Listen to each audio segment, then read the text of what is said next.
Welcome to DreamT.V. This is Dream, your humble host. Welcome back. Today we're going to be doing a recap of WWE Extreme Rules.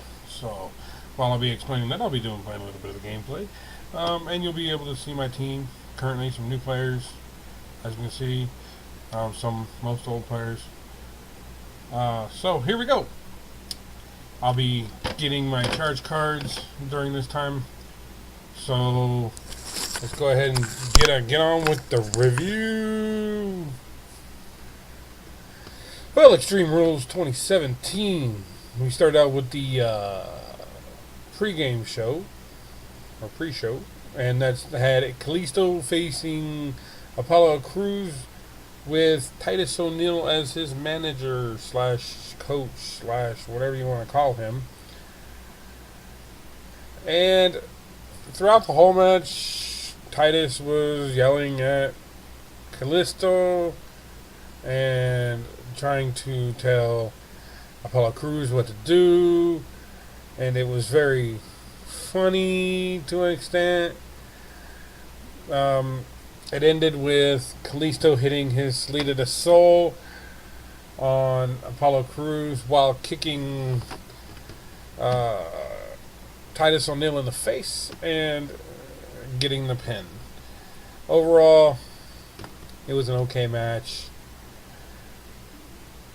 It's kind of sad that two good wrestlers are being relegated to no name dark matches or whatever, because not a lot of people, I think, watched the pregame show or pregame kickoff show.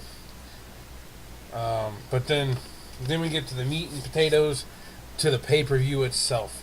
Starting off real strong with the Intercontinental Championship, but no champion's advantage. I was right and I was wrong. Last week I did say that I knew that The Miz was going to win. He did. However, I thought it was going to be Elias Sampson that come in and hit The Miz. However, The Miz did try to get...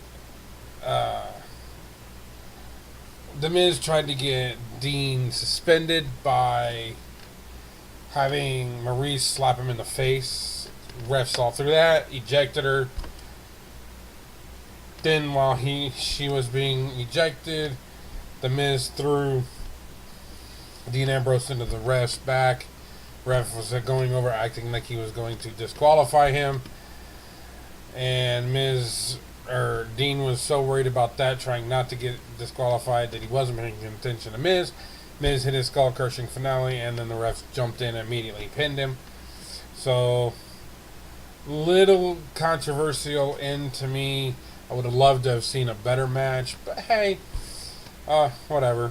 It is what it is. I still give it a,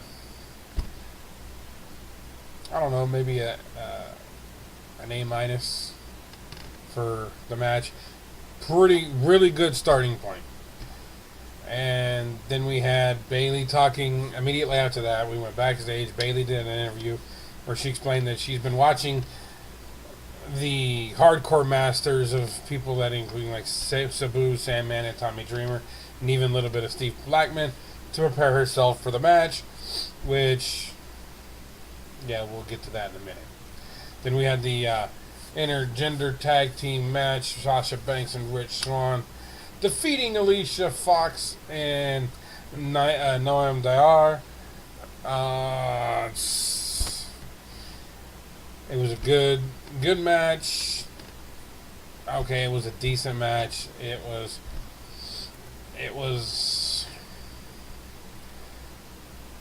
Rich Swann doing his Phoenix Splash, getting the 1-2-3, but overall it was just there. I think it was just a filler match. This is one that you could have actually put on the pregame or the kickoff show. Maybe moved the Kalisto Apollo Crews into this match, and maybe get rid of Titus O'Neil and actually create a really good rivalry there. I could see Apollo Crews being bad. I could see Kalisto being bad. I could see either one of them. I could see that rivalry between them. That could be something that I think would be really cool, but we'll see where WWE goes with that. Now, the next thing was Elias Sampson's in the ring. He continued to do his songs, slamming Baltimore, and to me that's just kind of boring. I guess I don't know. It wasn't that great. And then we get to the Women's Championship Kendo Stick on a Pole match. So I just wanted to see her hit her one time with that kendo stick. Never did. Kind of sucked. So we're gonna just have to figure out that. But Bayley loses to Alexa Bliss after hitting the kendo stick on her throat. To me it was kind of a weaker match I think they could have had a better match. Actually let her hit her. That would have been something more impressive than what really happened. So we'll figure that. We'll see what happens there. The next match, which I think was absolutely a wonderful, wonderful match, was the Tag Team Championship Steel Cage match. And during this match, Jeff Hardy did escape the cage, but because he did, it left Matt all alone. So he went back in, did a Whisper in the Wind off the top of the cage.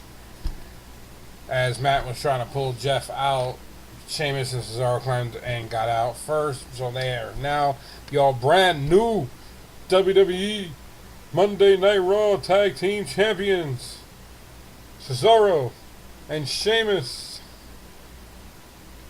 or Shamaro, or what are they calling themselves now? Good match. I can see this being the beginning of maybe getting ready to go into the Broken Universe, if they can get control of that. So that'd be awesome. After that, we came up to the Cruiserweight Championship submission match, and Neville did win this against Austin Aries. However, it was an excellent fast-paced match, but it was a little weak on the constructiveness of it. Because back in the day, when I was growing up, submission matches were not all that uncommon. They had them all the time. And you didn't break on the rope. You didn't get counted out. You couldn't win outside, but you didn't get counted out. You didn't have to break the ropes because there was no disqualifications. It's a submission match. The only way to win is by making your guy tap out. Okay, so at this point, I think there was several times where they had to break, where the refs making him break the move when it didn't need to be broken. And I think that Austin Aries should have won this match, but I don't know where WWE is going with the Neville thing. I think Neville should have lost to Austin Aries because of the name that Austin Aries is. He's actually a very big name, and Neville's had the belt for quite a while. I think it was time for him to drop it in the feud and maybe get it back later. But we'll see where WWE goes with that. And then the match of the night by far was an excellent match, one of the best of the event. That was the Fatal 5-Way number 1 contenders match with Extreme Rules. Had Bray Wyatt, Seth Rollins, Roman Reigns, Samoa Joe, and Finn Balor. Finn Balor is excellent in this. Throughout the whole match, we do see that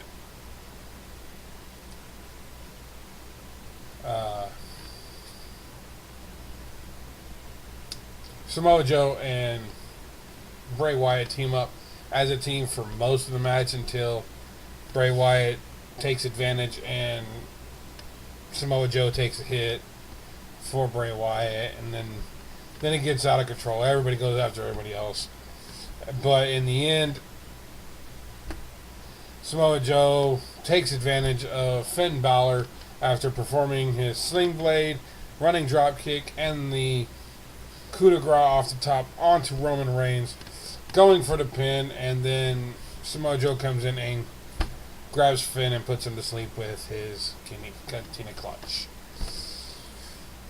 Then, so there we go. We have our number one contender, as in Samoa Joe, going up against Brock Lesnar and Great Balls of Fire. Yes, it's still a pay-per-view. Other than that, that's it. That's what the game was. There was your review within